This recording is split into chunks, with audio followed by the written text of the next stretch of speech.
मथुरा में मौजूद हूँ। श्री कृष्ण जन्मोत्सव के मौके पर श्री कृष्ण जन्मभूमि पर मौजूद होना वाकई में भाग्यशाली है।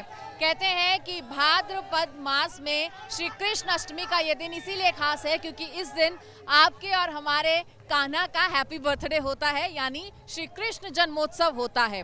और श्री कृष्ण जन्मोत्सव को, जन्माष्टमी को भारत ही नहीं बल्कि दुनिया के हर कोने में बड़ी धूमधाम से मनाया जाता है। और कहते हैं कि श्री कृष्ण जन्मोत्सव से कई मान्यताएं जुड़ी हैं और उसी में से एक है जन्माष्टमी के दिन बारिश होना, बरसात होना। और आप देख रहे हैं कि जोरों से मथुरा में बादल बरस रहे हैं। और ये क्यों होता है, इसके पीछे की मान्यता क्या है, ये आपको बताते हैं।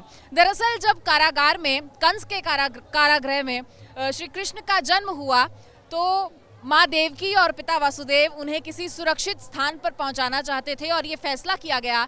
और जब कारागृह खुलता है तो वासुदेव जी श्री कृष्ण को लेकर यमुना के रास्ते से नंदगांव की तरफ बढ़ते हैं।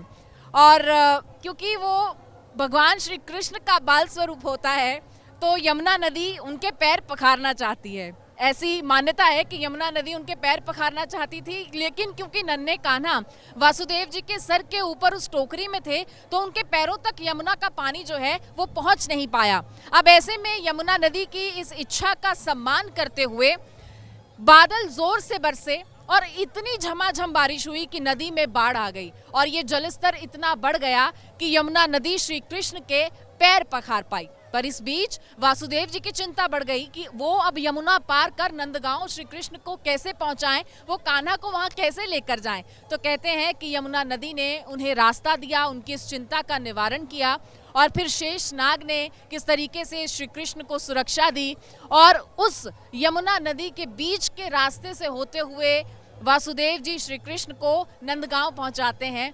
ये भी एक मान्यता है। और दूसरी मान्यता इसके साथ श्री कृष्ण के पोतड़े धुलने की है। पोतड़े जो कि स्थानीय भाषा में कहते हैं, यानी श्री कृष्ण के बाल स्वरूप के जो वस्त्र होते हैं जो जन्मोत्सव पे उन्हें पहनाए जाते हैं, कहते हैं कि वो वस्त्र धुलने के लिए झमाझम बारिश होती है, या तो जन्माष्टमी के दिन होती है या जन्माष्टमी से अगले दिन होती है।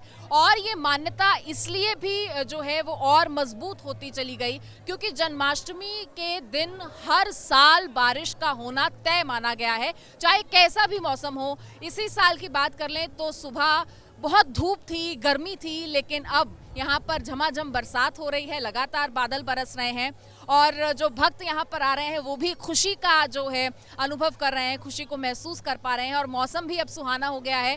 तो श्री कृष्ण के इस जन्मोत्सव पर जो भक्त यहाँ पर पहुँच रहे हैं उनकी मान्यता को, उनके विश्वास को भी और बल मिलता हुआ नजर आ रहा है। तो ये थी कहानी, ये थी मान्यता और ये थी रिवायत श्री कृष्ण जन्मोत्सव पर हर साल बारिश होने की। कैमरामैन विपिन कुमार के साथ Amrita Garg, Mathura, news nation. News nation अब व्हाट्सएप पर खबरों की ताजा अपडेट के लिए न्यूज नेशन के इस क्यूआर कोड को स्कैन करें।